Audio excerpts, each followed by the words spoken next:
What's up, everybody? Matt Kajeski here, back again with the Stokastic DFS channel. And today I'm here to talk to you about some college football DFS. Had a Friday, week 8, 2-game slate. Loving these weekday slates. But before we get started, make sure to hit that thumbs up button, subscribe to the channel, and hit the notification bell so you know when this and all other content goes live. We're also brought to you today by PrizePicks. And if you've never heard of PrizePicks, they're daily prop-based sites. You're talking player props on every sport imaginable, and you're making lineups with them over, under any statistical category of your choosing. You're making lineups of up to 5 players where you can 10 extra entry fee. And if you click the link in the video description below, you're going to get 1 free month of Stokastic plus Platinum and a first match deposit bonus up to $100 when you sign up and deposit for the first time. Let's get to our show. We are talking about the Friday slate, and I'm going to bring you behind the glass, talking about our player data usage tool. Up at the top, this is nothing new to you guys who've been here for a while. All the slate-specific stuff, pace, under seconds per play, pass rates, offensive, defensive line matchups, that's sacks allowed versus sacks generated, Vegas data, passing yards allowed, then passing yards allowed per attempt to contextualize. Same thing for rushing on the far right. This game, it is Tulsa taking on Temple to kick off our 2-game slate. 13-point spread in favor of Tulsa, 53 total. Both these teams are 2-4. We just saw Temple get run out of the building last week by UCF. Tulsa's off a bye. Tulsa is a 13-point favorite again, 53-point total. Biggest story here is Tulsa. What do we do with Davis Brin? He's been banged up, but this team is pretty attractive when he's healthy. 19th in pace, 54.5% pass rate. Davis Brin is 6,500. The guy averages 307 passing yards per game on 33 attempts. Really efficient. He's just not mobile, so that makes him dependent on that 300-yard bonus. However, it's a 2-game slate. He's not as dependent on it as normal slates, but Davis Brin would be a pretty solid play here overall if we could guarantee he's healthy. Reports out of Tulsa after the bye suggest that he is getting closer to full health and he at least feels better. So I'm going to play some Davis Brin tonight. I think he's a solid option unless we get word otherwise. In the running back field, we've got Steven Anderson and Deneric Prince handling a 1-2 committee. It's previously Jordan Ford was a part of this. He didn't play in their last game, at least not much. So I think this is basically just Prince and Anderson's job. That's how it was last year for the most part. Prince should lead the committee, I'm guessing. 19 carries to 8 in their second most recent game. They just lost pretty handily in their most recent game. So 5 carries for Anderson, 4 for Prince. Kind of hard to take too much away from that. I don't really think there's a big differentiating factor in the pass game either. I think Prince, if anything, should hold that role. Anderson has yet to see a target this year, so I'm going to bank on that. Prince also a little cheaper at 5,600. He's the preferred option. It's not the best matchup, but they're big favorites against Temple. I think we can say that. So Temple's actually played pretty good defense. They are allowing 4.6 yards per carry, but I'll take Deneric Prince if I'm taking a shot here. I probably will take some on the 2-game slate. Among receivers, this team uses 4 wide most of the time. Keelan Stokes, Juan Carlos Santana, and Isaiah Epps are the 3 main players. Stokes leads the team, 59 targets. That's a 27% target share. He's averaging 127.5 receiving yards per game. He's expensive, but I think he's well worth it. And if you can't get to him, you have guys at nearly every price range. Juan Carlos Santana at 66. He's more of a mid-price play. 481 yards in the year, averaging 8.5 targets per game. Epps right behind him. 6.8 targets per game, 305 yards. He's actually been outgained by Malachi Jones, 323 to 305. But again, targets favor Epps barely. It's 40 to 39. However, I went back and looked at routes for these guys. Epps plays on every single play. And then you look at Malachi Jones, he's around 70% route rate. On the year, he's at 68%, but he's crested 70 a few times, never above 71%. So the routes do say Epps is the better play overall. Epps has also seen at least 8 targets in 3 straight games. Malachi Jones hasn't seen more than 5. So I'll break this tie with Epps, but it's pretty close here. Not too much interest in the other guys. Ethan Hall, these guys are just pure GPP dart throws if you end up in that range, but I'd rather pay up here. There's other value plays you can get to. For Temple, 64th in pace, another 54.5% pass rate. EJ Warner is their quarterback. Not mobile, averaging just 208 yards per game through the air on 30 attempts. Temple passes a lot. The problem is he's just been pulled in games sometimes because Temple can't keep it close enough. I think they'll keep it relatively close here. So there's a little more upside with Warner than normal. He's only 4,600. And if he's going to throw the ball 35 times, like that's worth something. He's not really taking negative yardage. He has 2 rushing yards in the year. That's, he's not a complete negative on the ground, not a positive either. He's kind of neutral in that regard, but that's enough at 4,600. He's playable in tournaments, and that's saying a lot for this Temple team. But the other quarterbacks, they've used Mathis a little bit as a receiver, and they'll use Quincy Patterson as a running back at times. Neither are playable by themselves, but just to explain away some of the usage or lack thereof for Warner, I think he's playable in tournaments. The backfield's a mess. Not only do you have Patterson handling at least 4 designed rush attempts every game, but you have 3 guys functioning in this backfield in Edward Sadie, Darvon Hubbard, and Jakari Norwood. Touches per game, Sadie's at 9.5, Hubbard's at 8.6, Norwood's at 7 flat. I think your best bang for your buck is Hubbard. He touched the ball the least out of these 3 or 4, if you want to include Patterson, last week, which is a concern. The week before, he touched it more than any of them. It's really tough to decipher this backfield. Maybe take some shots in tournaments. These are pure GPP guys. What I will say is Tulsa's terrible against the ground attack. So they're allowing 5.4 yards per rush attempt. Almost forgot to put that in there. That's the only redeeming quality if you're targeting a Temple back.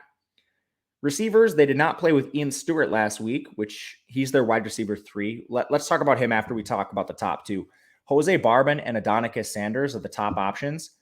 I don't really see any reason Barbin should be cheaper than Sanders. Barbin has more targets, albeit slightly, 45 to 43. He has more receiving yards, 402 to 350. It's kind of like he's clearly the best price-adjusted play in the offense, but Sanders presents a pay-up to be contrarian option if that's how you want to take it. Both of them are playable, but I strongly prefer Barbin in a one-for-one manner. If Stewart is healthy, he's the wide receiver 3 pretty clearly, and he's not really a high upside target, but he does have 17 targets on the year. He's got 11 targets in his last 3 games, so that's at least viable. Without him, they kind of just went directly over to Ahmad Anderson, and I think he's playable in this slate. Not anyone who's remotely attractive, but he did participate in nearly all the routes. He had a 79% route share here, but overall, do you really want to target the wide receiver 3 on Temple's the main question? He was out targeted, Barbin at 10, Adonicus Sanders at 12, Ahmad Anderson came in with 4. At 3,300, would you rather just go up and play Barbin? Probably, but if you can't, Anderson is viable at 3,300, assuming Stewart doesn't play. If Stewart plays, these guys probably split to some degree.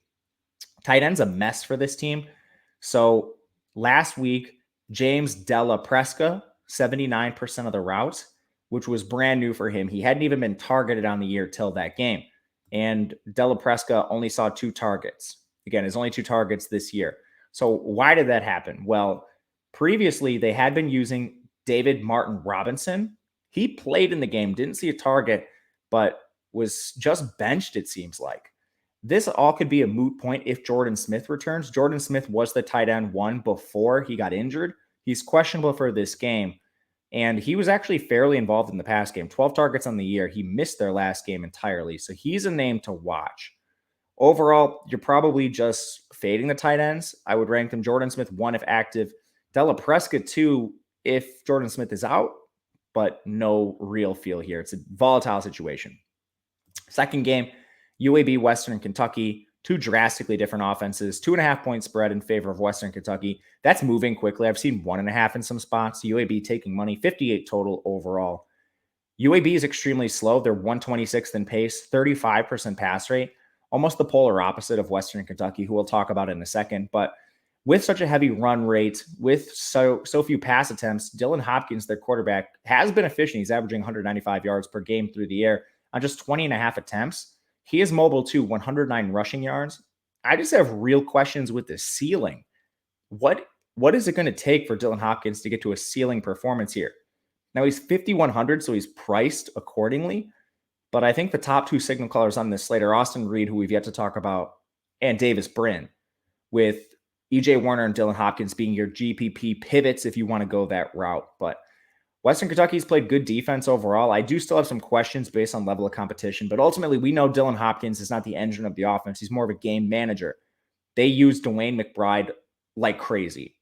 7,900, it's not expensive enough. averages 155 yards per game. He only has 3 targets, so that's maybe a concern. But game script aside, like Dwayne McBride has a monstrous workload.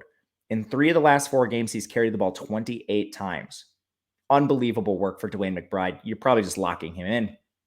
The interesting question is, do you play him and Jermaine Brown? Jermaine Brown's averaging 12.5 targets himself. Jermaine Brown has 9 targets on the year. He averages 1.5 per game. He's the clear pass catching back. In Western Kentucky's favored. So are they in more pass scripts? Maybe. I think Jermaine Brown is viable at 6,700 too, and you're probably not going to see a lot of builds with both of them. So interesting food for thought construction-wise there. They're both viable. Dwayne McBride's a solid play. In the pass catching core, you had Ryan Jones go down with an injury. Somewhat consolidating opportunity. Their wide receiver one's Trey Shropshire. No questions there. At least 7 targets in 3 straight games. Averages 72 yards per game. He's certainly playable. Taywan Palmer is their number 2 now. 3K flat for him. 4.2 targets per game. 44 receiving yards per game overall. But his routes aren't great. 64% on the year. Didn't drastically increase with Ryan Davis out of the lineup either. Somewhat of a concern here. And then nobody else on this team has a route rate north of 36%. You've got TJ Jones at 27. You've got tight end Bryce Davis at 36. Wide receiver Samario Rudolph, 30. Dexter Boykin, 40%, excuse me. Nobody above 40%. Dexter Boykin at 40%. And then you have a bunch of guys at 15, 10% below there. So you can clearly tell it's not great once you get behind Taywan Palmer. For me, and my approach to this is to just play Trey Shropshire and Taywan Palmer. TJ Jones, Bryce Davis, Samario Rudolph, these guys are all the stone min, but so is Palmer. So in cash game builds, it's very clearly Palmer if that's the way you have to go. Otherwise, I think the rest of these guys we just mentioned, Boykin, Rudolph, Jones, these are GPP pivots at the stone min off Palmer if you need it. Western Kentucky. So the polar opposite here, 24th in pace, 61% pass rate.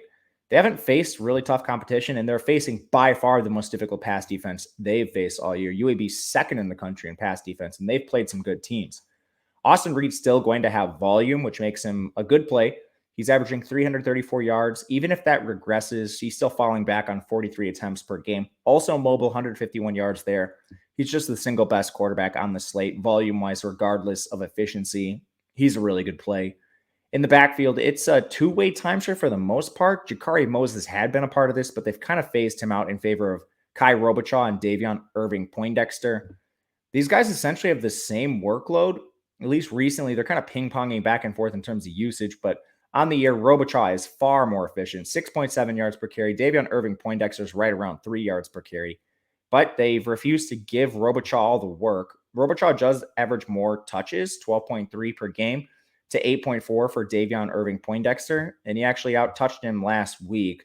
But overall, I see this as mostly a 50-50 committee, maybe 60-40 in favor of Robichaud, which makes him overpriced at 7K, unless something changes and they just funnel most of the work to him, but don't see that happening. DEP is more of your just GPP option who's on the field. Receiving room, pretty easy to break down here. They're running 4 wide most of the time.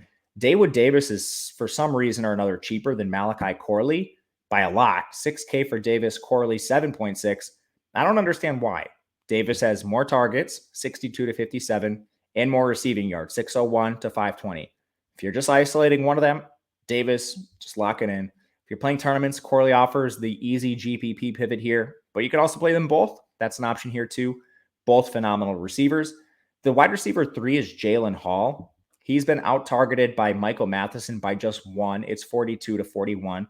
Matheson has more yards, 349 to 292, but the routes heavily favor Hall. He's like a 100% route guy, whereas Matheson, he comes in as more of your rotational piece. Again, they're running 4 wide most of the time, but overall, Matheson's route rate's at 60%. Jalen Hall's at 89.